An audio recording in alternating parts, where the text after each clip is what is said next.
যদিও জর্ডানের সাথে একটা গোল এটা আসলে অ্যাক্সিডেন্টলি হয়ে গেছে, এটা আশা করি নাই। তবুও হচ্ছে মেসি নামার আগেই 2টা গোল হয়ে গেছে আর্জেন্টিনার। যারা বলে যে আর্জেন্টিনা মেসি ছাড়া কিছুই না, তো তাদের দেখিয়ে দিয়েছে। আবার হচ্ছে 15 মিনিটে হচ্ছে মেসি নামে একটা গোল, তাহলে ফুল 90 মিনিট খেললে কয়টা গোল হতো, আরও আরেকটা হ্যাট্রিক হইতো অবভিয়াসলি। সো আর কি, আমাদের এবার হচ্ছে বিশ্বকাপ যে নিতেই হবে, বিশ্বকাপ 100% শিওর এরকম কিছু নয়। কারণ হচ্ছে আমরা যা পাওয়ার অলরেডি পেয়ে গেছি। মেসির ফ্যান হিসেবে আমরা খুবই সন্তুষ্ট।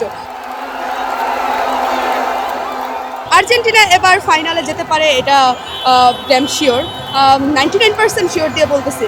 বাট ওয়ার্ল্ড কাপ এবার হচ্ছে জানি না, আসলে খেলায় হার জিত থাকবে, এটা স্বাভাবিক। কারণ আর্জেন্টিনার প্রত্যেকটা প্লেয়ারই মেসি, সো এটা ভয় পাওয়ার কিছু নাই। যেমন দেখেন আলভারেজ, তারপরে হচ্ছে আর আছে লাউতারো মার্টিনেজ, সবাই ভালো খেলে। সো আমাদের হারার কোনো অপশনেই নেই। যারা বলে মেসি স্যার আর্জেন্টিনা কিছুই না, তারা হচ্ছে খেলাই বোঝে না আই থিঙ্ক। সো মেসি তো আমাদের মেসি, আর হচ্ছে আর যারা আর্জেন্টিনার প্লেয়ার আছে তারা হচ্ছে দ্বিতীয় মেসি হয়ে গেছে অলরেডি। মেসি তাদের মেসি বানিয়ে দিছে 2.0 ভার্সন।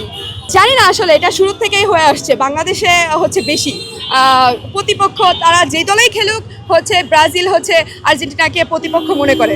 মানে যেই দলেই গোল দেখ সেটা হচ্ছে আর্জেন্টিনার দিকে তীর তাক করে, আবার হচ্ছে আর্জেন্টিনাও সেম। আসলে এটা আসলে কোনো ইয়া নাই, কোনো আমার কোনো ভাষা, আমার বলার কিছু নাই এই বিষয়ে। আসলে এটা আমি শুরু থেকেই দেখে আসছি। আসলে জিতার পর, আজকের ম্যাচ জিতার পর কংগ্রাচুলেশনস আর্জেন্টিনা, এবং কংগ্রাচুলেশন সেকেন্ড 32 রাউন্ডে ব্রাজিল।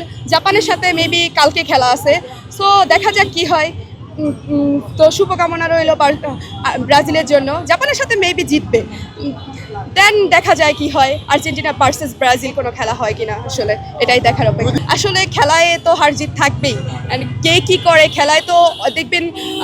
একটা হচ্ছে র্যাঙ্কিংয়ের নিম্ন দল হচ্ছে হঠাৎ করে শীর্ষের র্যাঙ্কিংয়ের দলদের হারাই দেয়, তো এইটা তো আসলে বলা যায় না। কিন্তু আমাদের হচ্ছে আশা ভরসা একদমই হচ্ছে আর্জেন্টিনা জিতবে।